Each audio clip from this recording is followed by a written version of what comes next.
naa ci sa tur jar naa ci sa sant delloo naa la sa wàccuwaay ndax suñu xol sedd na ci taxawaayu Kaolack maa ngi dox ndànk nag ci podium bi ndax damay bañ ñu ne damay bonde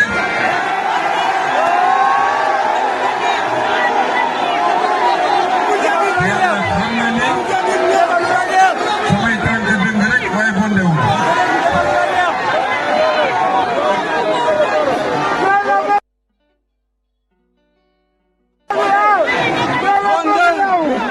tey seen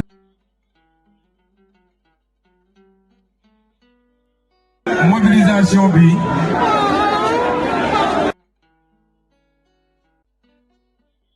ko defoon au mois de mars c'est-à-dire 6 mois ci gannaaw ngeen dalal fii le candidat Bassirou Diomaye Diakhar Faye ñëpp ne Kaolack moo tebbi raaya bi ndax mobilisation biñ fi gis à 1h 2h du matin gisaguñ ko woon fenn ci campagne bi.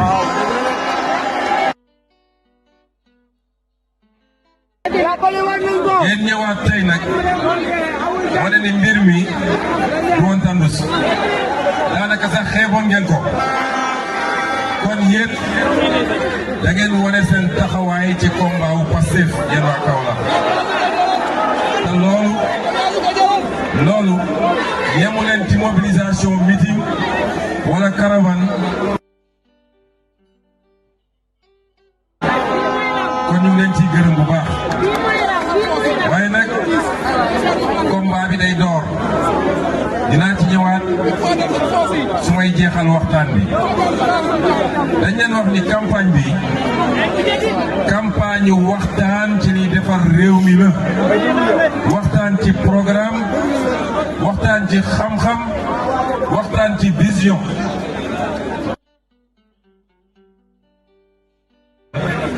mooy faw rek ñu révolutionner politique ni ñu koy defee fii ci Sénégal moo tax madame le premier ministre Mimi Touré waa ji dégg naa mi ngi ci boor yi ma feddiliwaat li ma wax débat bi bu buggee suba balaa may jóge Kaolack ñu organiser ko fii ci Kaolack xale lañ di ko wone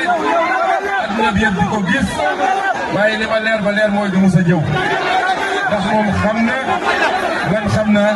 yàlla xam na kon politique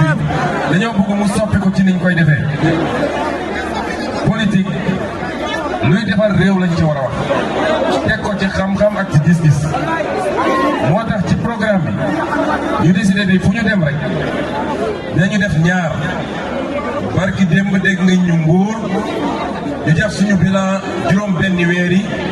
ci secteur u pêche ñaar la ñuy def mooy dinañ jukki tuuti ci bilan bi donte bilan mënoo ko def ci juróom benni weer ci ko xam état waaye baax na nga fàttali sénégalais yi li nga def ci juróom benni weer yooyu ndax ñoom dañuy wër di essayer nërmal xelu nit ñi naan ci juróom benni weer yi defuñu fi dara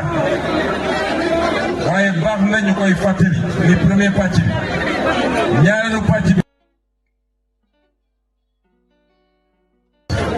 master plan 2034 et plan d'action gouvernemental 2029 lii mooy campagne bi ñu fas yéene def ci bilan bi nag nee naa leen barki démb wax naa ci napp gi tey dama nekk ci bassin arachidier mooy ku wax Kaolack wax dama wax ci région yi ku wax région de Kaolack wax région de Fatick wax région de Kaffrine liñ leen gën a ràññee même su dee ñi nga def leneen ak leneen mooy mbay mi rawatina gerte gi ma bëggoon wax lan mooy ci juróom benni weer suñu bilan ci mbay mi bi ñu ñëwee fekk nañ fi bor bu bëree bëri boo xam ne ñetti at 2021 2022 2023 la ñu waroon fay opérateurs yi fay ñu leen ko ñun bi ñu ñëwee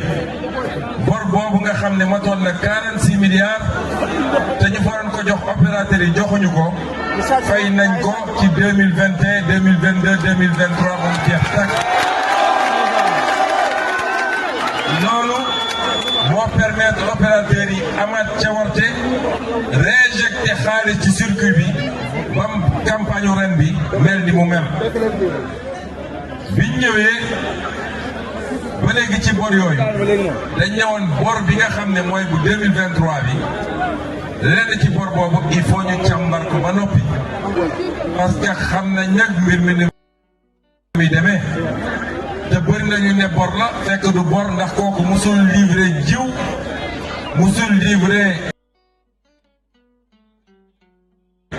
engrais waaye ay diliñ daan def ci biir liggéey bi moo tax ñu ne loolu nañ ko càmbaraat biñ ci paree am na benn 15 milliards bu ñu fay ak beneen bi ñu ñëwee léegi ci ni ñu liggéeyee ren bi ñuy liggéey ci naka la ñuy doxalee mbir mi pour taxawal prix engrais bi ak prix gerte gi dañoo boole les acteurs parmi lesquels CNCR dañ leen boole ci mbir mi ak les services techniques ñu daje liggéey ci moo tax ñu am résultat bi ñu am ci distribution bi. biñ ñëwee it wane nañ prix engrais bi par rapport ak nañ ko doon jaayee daaw prix engrais bi wàññi nañ ko de 22%. mais prix jiw bi wàññi nañ ko de 15%. te nii kenn du ko weddi. li ko andi nag mooy transparence pour la première fois ñu def appel d'offre pour xool naka la ñuy sélectionner ñuy joxe engrais ak ñuy joxe jiw bi loolu musul am Sénégal. bi ñu ñëwee léegi joxe ci doxal ko ci noo xam ne tey ren ménage bu nekk jot na minimum 50 kilos alors que daaw 5 kilos lañ doon jot 50 kilos multiplié nañ ko par 10 ren jii bi ñëwee léegi pour am transparence yi ñuy joxee jiw bi ak engrais bi ndax ñëpp xam nañ ni lu ci bëri lañ ko doon détourné ay nit jël ko di ko jaay lu gën a cher baykat yi moo tax commission yi ñu def au niveau local dañ cee dugal les forces de défense et de sécurité muy gendarmerie muy police muy armée ñu ànd ci di ko saytu moo tax lu ma ne amul lu rëcc de waaye ni mu doon rëccewul noonu. biñ ñëwee léegi fexe nañu ba baykat bi day jotandoo engrais bi ak semence bi ndax dañ daan jot bi di xaar bëre lu yàgg. te lii yëpp diggante président Bassirou Diomaye bi muy prêter serment au mois d'avril ak bi ñuy commencé opération yi au mois de juin ñaari weer moo ci am ñaar waaye yéen ñëpp gis ngeen ministre Mabouba Diop mu ñëw nekk ci terrain bi matin midi soir ànd ak baykat yi ànd ak nappkat yi nekk ci liggéey bi.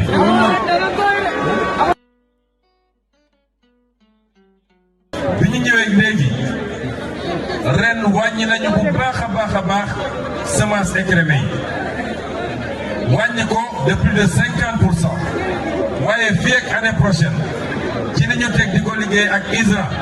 bu soobee yàlla semence écrémée bëgg nañu dootul am Sénégal lépp lu béykat di jot day doon semence certifiée.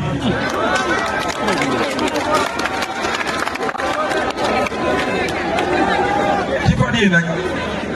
dégg naa ñi ngay wër ñoom waa opposition fan lañ ma ko waxee ci Koungheul ñi ngay wër naan baykat yi ñii ren dañu jënd ñii ren dig yëpp sos la ak wax lu dul noonu ci woo ne diffamé nga waa diffusé nga de fausse nouvelle nga jooy àll bi yëpp il faut que ñu responsable tuuti ren commission bi dina réunir fan yi rek ndax commission bi décembre la daan fixé prix gerte gi ren dinañ ko anticiper ba gën koo teel a fixé waaye li ma mën a wax baykat yi mooy luñ ko doon jëndee daaw nañu xam ni ren dina yokk bu soobee yàlla. fii naa ko waxee ci Kaolack ak ci Saloum lii def nañ ko ci biir bu gàtt. ay jafe-jafe yu ndaw ndax xam nañ ni yenn zone ci pays bi am na lu ñuy wax stress hydrique mooy taw bi dafa door ba ci yàgg mu taxaw ba mu neex ko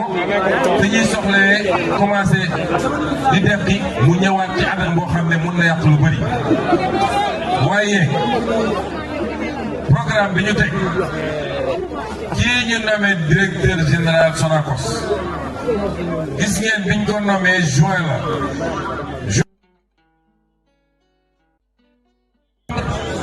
mu ubbi Sonacos bi nekk Ziguinchor nga xam ne tëjoon nañ ko depuis longtemps mais ngeen leen ni fii Kaolack ci lu dul sori trop dinañ ubbi Sonacos Lindiane bi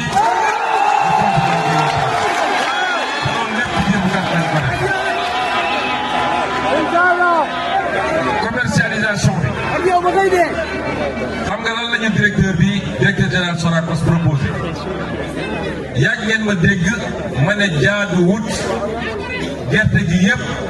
ñu naan ay chinois ñoo ñëw jënd ko yóbbu ko defar ko ñoom def ci valeur ajoutée ñëw di ñu ko jaayaat 2 fois 3 fois 5 fois plus cher directeur général daf ma ne moom dafa bëgg ñu bàyyi Sonacos mooy jënd gerte gi yëpp ñu seet nuñ ci mun a nal fii Sénégal mu nal ko nuñ ci mënul nal nag moom mooy wëlbatiku jaay ko ci prix boo xam ne dina baax ci réew mi mu mettre en place avec banque islamique ñu mettre en place un système boo xam ne dina lever 120 milliards uniquement pour la campagne de commercialisation. lii nag ku ko def ci juróomi weer diggante bi muy jël réew mi ak léegi bu la nee lam fa ñu jëm baax na nga war koo gëm lii ute nag mbirum cuune bi ñu fi fekk jël Sonacos privatiser ko ci condition yu baaxul jox ko Jaber mu dem def jëloon engagement investissement defu ko te keroog bi mu buggee génn ni mu dugaloon ci Sonacos état bi delloo na ko comme mu dem yoonam ñoom ñoo nërmal économie Sénégal. dëgg la ci ñàkk a bëgg réew. dëgg la ci ñàkk patriotisme. wallaay ci ñàkk gis-gis. dëgg la ci ñàkk xam-xam. moo tax lappi bi yëpp xam ngeen nu ko waral. ñoom xam nañ ne fi ñu jëm. fi ñu jëm ak Sénégalais yi. semaine après semaine. mois après mois. année après année. fi ñu jëm ak Sénégalais yi. dina néew après ci ñoom ku ñeme taxawaat di laaj baatu Sénégal.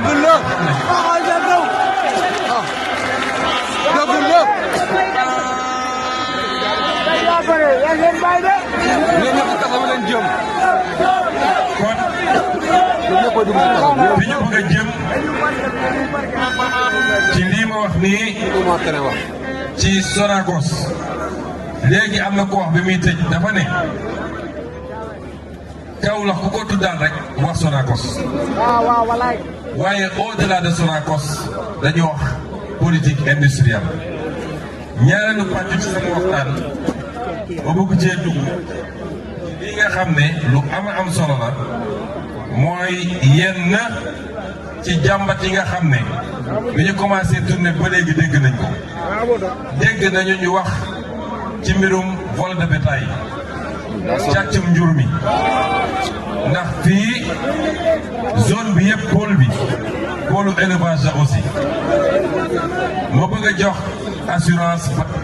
sàmmkat yi ne ñun ni ñu taxawee ci immigration clandestine te maa ngi gërëm ndaw ñi nag ndax kuy leader politique yow taxaw jàkkaaroog ndaw ñi ñu ne la yow yaa ñu tere dem mbëkki ji sas nañ la sas goo xam ne bu soobee yàlla on va relever ce défi incha allah vous ne serez jamais déçus toog leen ci réew mi ñu ànd liggéey ko waaye ni ñu taxawee ci immigration clandestine démb rek dégg ngeen ni benn navire armée intercepté na benn gaal gu doon waaj a dem loolu wax naa ko fële ci Mbuur suñuy doom ngeen suñuy rakk ngeen sama doom du ma ko seetaan du yéenewu ma ko mu dugg gaal naan mu ngi dem bitim réew kon mënu ma leen ko yéene yéen ñii ci jamono joo xam ne Sénégal yàlla def na lu ñu war a mën a liggéey kon noonu la ñuy taxawee ci vol de bétail bi noonu ñu mobiliser gendarmerie police armée moo wax sàmmkat yi di dinañ mobiliser lu toll noonu ba pare modifier dispositif législatif bi ba kuñ fi jàppati ngay jël loo moomut di nga dem tëdd 10 ans ba génnee suñu bay jàmm mbokk yi ku wax Kaolack ku wax pôle centre nga xam ne moo boole Fatick ak Kaolack ak Kaffrine wax problème mu ndox nag loolu rek mandarga la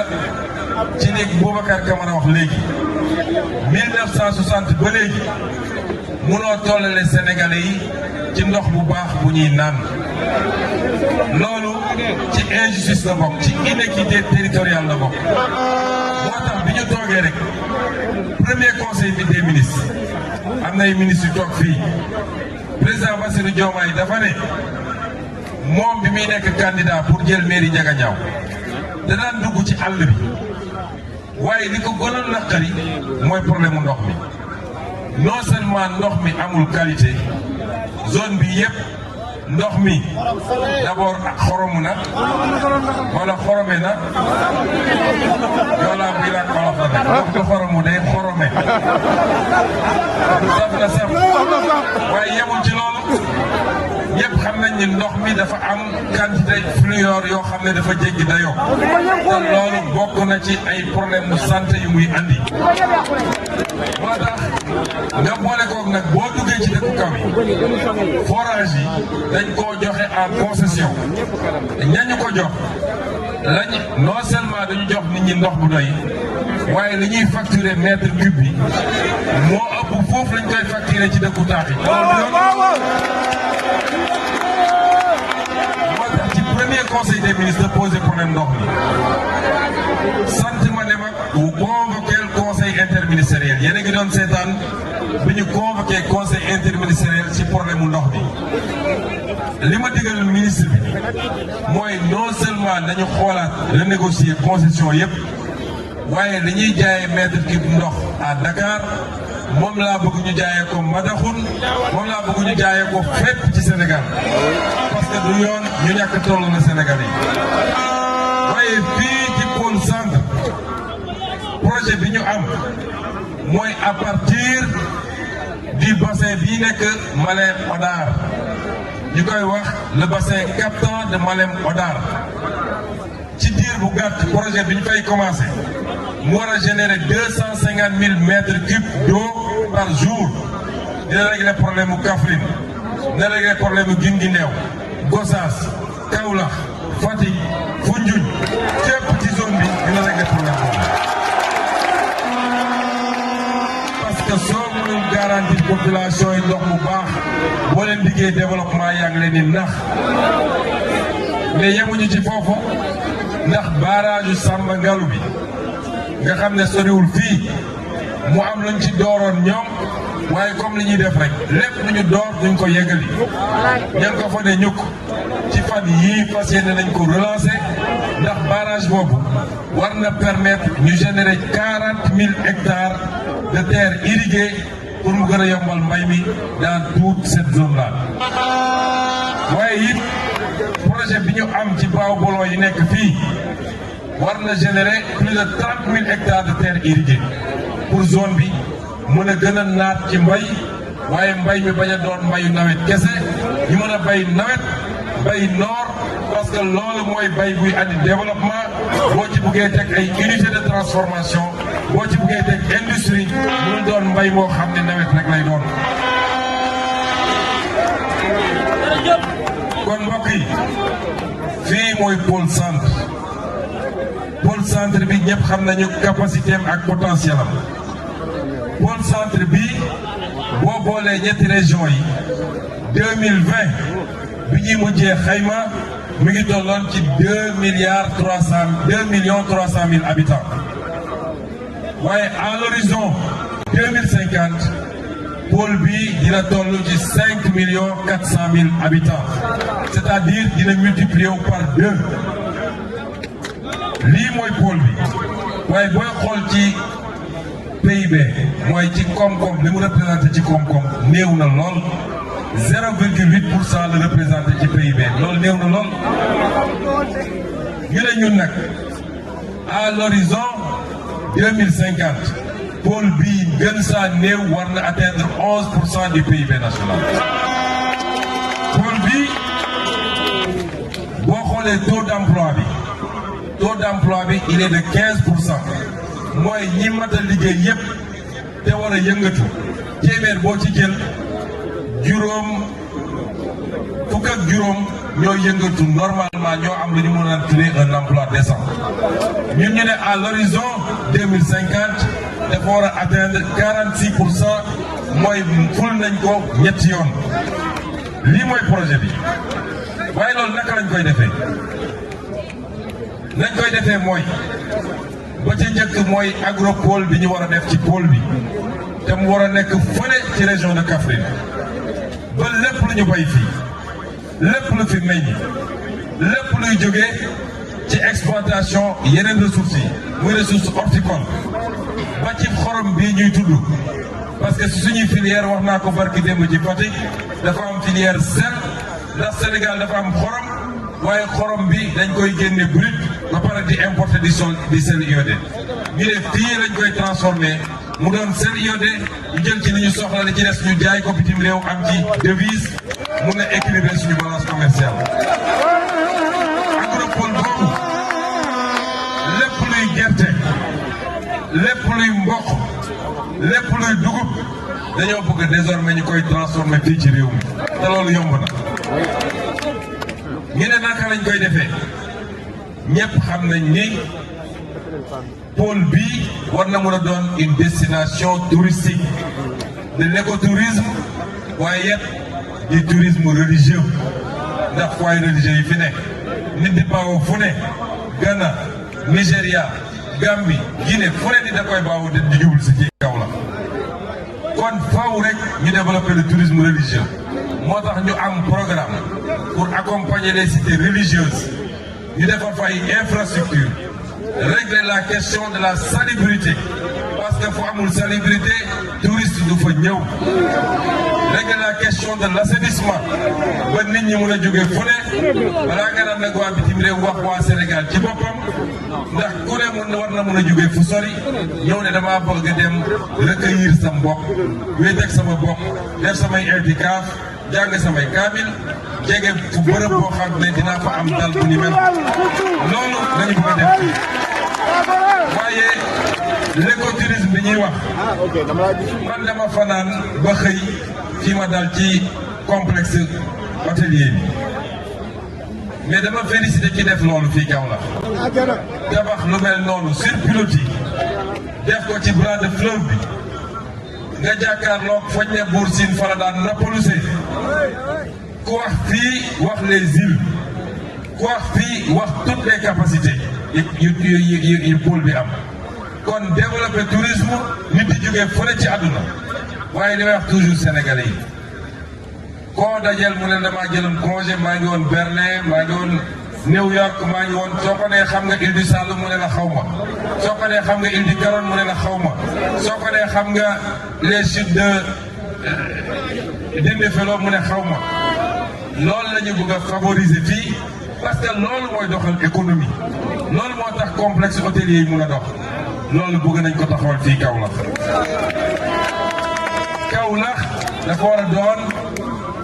dëkk boo xam ne carrefour logistique la. moo tax ñu ne Kaolack moom la ñu bëgg mu doon une métropole d'équilibre. Kaffrine ak Fatick doon des métropoles régionales à l'horizon 2050. naka lañ koy defee plateforme logistique am na ku fi wax léegi port bi ficelé nañu étude bi du lu bëri 17 milliards nga soqaliwaat port bi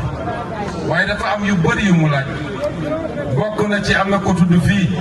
un programme de dragage du fleuve sur 80 kilomètres parce que soo ko dragué wul bateau yi mënuñoo dugg gaal yi mënuñoo dugg plateforme logistique boobu ñu bëgg te port bi war cee jouer importance ba camion yu jóge Mali mën nañu bañ a yeggati Ndakaaru parce que liy jóge Ndakaaru ñu ñëw stocké ko fii ñoom mën nañu ñëw jël si dellu te duñu encombré Dakar mu créer économie créer industrie loolu bokk na ci li nekk ci vision 2050 bi waaye pôle bi dafa am aussi beneen complexe boo xam ne mi ngi fii ñu koy woowee Ndaxonga di port bu am solo boo xam ne def nañ ci ay milliards et milliards ba noppi mu noon benn plateforme boo xam ne transport de passager la waaye aussi plateforme pour hydrocarbure la war a doon boobu ba léegi ñu tëj ko ñu ngi liggéey pour ubbi ko ci ni mu gën a gaawee li ñu war a def pour connexion ak la route nationale ñu def ko la zone économique spéciale bi ñu ci war a def pour mu accompagner port bi ñu def ko bañ ko ubbee ba léegi bateau yi nga xam ne mooy dem Casamance di Agañ ak Jamboñ nga xam ne dañu waroon di taxaw fii ba liy yegg Dakar du bëri à l'aller comme au retour gis ngeen ni mosuñu koo def te financé nañ ko Corée du Sud jox ñu xaalis bu dul jeex ñu pare li ñuy pare tëj ko foofu président de la République joxe na ndigal pour ci lu gën a gaaw ñu def concession bi parce que am na ay doomu Sénégal yu mu intéressé ba ñu déposer seen dossier pour ñu mën a ubbi loolu mu liggéey créer des emplois dans le pôle centre lii mbokk yi lenn rek la ci jukki lenn lu gàtt la ci jukki ci li nga xam ne moom la ñu fas yéene def fii waaye est-ce que président Bassirou Diomaye rek moo koy def est-ce que premier ministre Ousmane Sonko rek moo koy def dama leen ne woon weesu nañu jamono boo xam ne dañuy fal président de la république ñëpp dem toog banque seen yoxo foog ni moom day am des solutions miracle bi ma koy wax opposant laa nekkoon yàgg naa ko wax nekk opposition te bi ma koy wax yéen ñëpp jàppoon ngeen ni su dee Pastef war naa am président Ousmane Sonko lay doon may leen bu ñu yàlla yóbbee foofu damaa bëgg sama tànk seen tànk bu ma jàddee ngeen ne ma sëñ bi dellu si waaye moo nekkee ci yoon bi su ma tourné naa leen gis sama gannaaw du la leen doon wax kon loolu la ñu bëgg tey ñun ñëpp ñu ànd def ko ak président Bassirou Diomaye tey buñ ko defee am résultat ci lu gaaw parce que yeneen réew yi ay Chine ñuy tudd ay Corée du Sud ay Turquie Japon ak keneen ak keneen ñi nga xam ne ci 50 dernières années yi def nañu bon boo xam ne ñëpp gis nañ ko xam ngeen lan moo leen ko may réew yooyu amuñu démocratie wala amuñu ko woon ay dictature ñoo fa newoon yeew nit ñi def les réformes qu'il faut def les réformes agraires def les réformes économiques kenn sañul noy syndicat amul média amul soo demee di lire l'histoire de la Corée du Sud depuis la dictature du président Park ba bi ñuy ubbi démocratie dans les années 80 Hyundai Samsung lépp li ngeen dégg ci entreprise état bi moo ko moomoon mooy le système des chaebols ñun nag démocratie lañu mënuñoo noot kenn mënoo tee gars yi su xëyee nekk takk rajoom bi wax mënoo tere syndicat am te c'est une très bonne chose dans un pays waaye loolu yëpp noo koy booleeg war a jël askan wi yëpp ànd ak ñoom dox ci benn direction boo xam ne mooy jëriñ askan wi xam ngeen loolu ñu koy may dama bëgg ngeen am une confiance absolue ci régime président Bassirou Diomaye ak ci gouvernement liñ leen laaj jox leen te bokk na ci liñ leen laaj mooy bëgguñu une majorité simple à l'Assemblée nationale on veut une majorité écrasante au minimum 150 députés à l'Assemblée nationale mooy solo noonu solo bi mooy non seulement dinañu mettre dans une position confortable pour ñu doxal waaye dina tax Sénégal yëpp xam ni il y a une page qui est tournée définitivement am na ñoo xam ne mënatuñu leen may ñuy dellu si di laaj baatu askan wi parce que ñoom ñoo nërmal réew mi dugal seen i poos daal di seetaan jeunesse bi te situation bi am moo tax nag li ma leen di ñaan mooy jëli leen carte électeur yi ndax carte mooy wote am naa njort ni ñi fi nekk li ëpp jor nañ seen carte waaye bu amee benn rek bu jëlagul cartam na nga ko dem jëli di leen gërëm di leen sant ndax guddi na te da ngeen ko may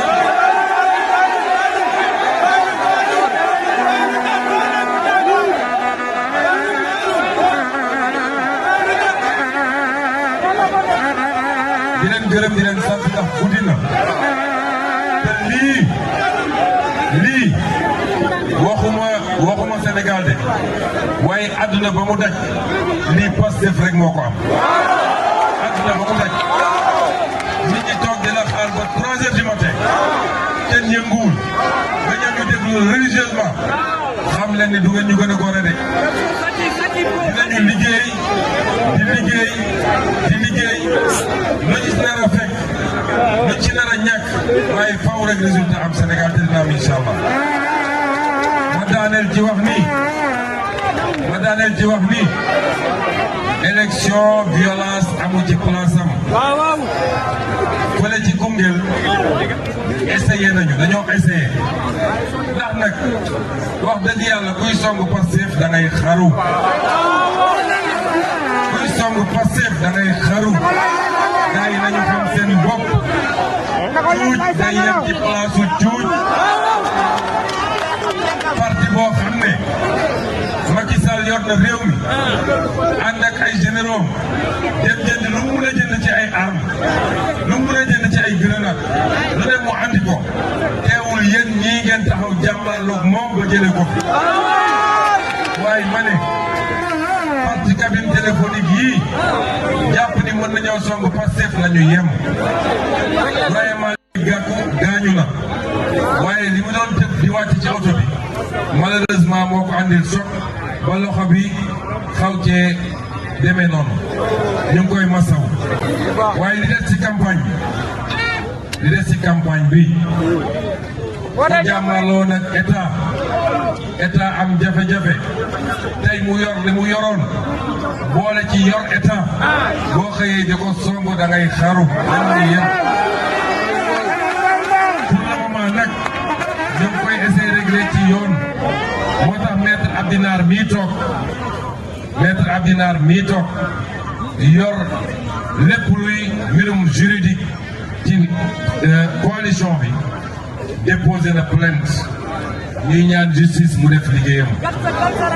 ndax bu justice deful liggéeyam nit ñi dinañ fajal seen bopp te li xew rek wane ne changement am na ci réew mi ndax bu changement amuloon ci réew mi man maay toog wala président Diomaye woo justice ne leen jàppal leen ma diw defal leen ma diw loolu amul ci réew mi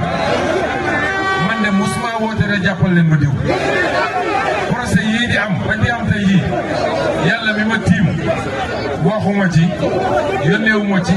laajuma ci kon parti au pouvoir bu demee ba naan justice defal sa liggéey mooy changement am na ci réew mi waaye nag changement boobu buñ ko interpréter comme de la faiblesse ndax ñëpp xam nañ ni ñun duñu ay nit yu faible kon ñu ngi leen di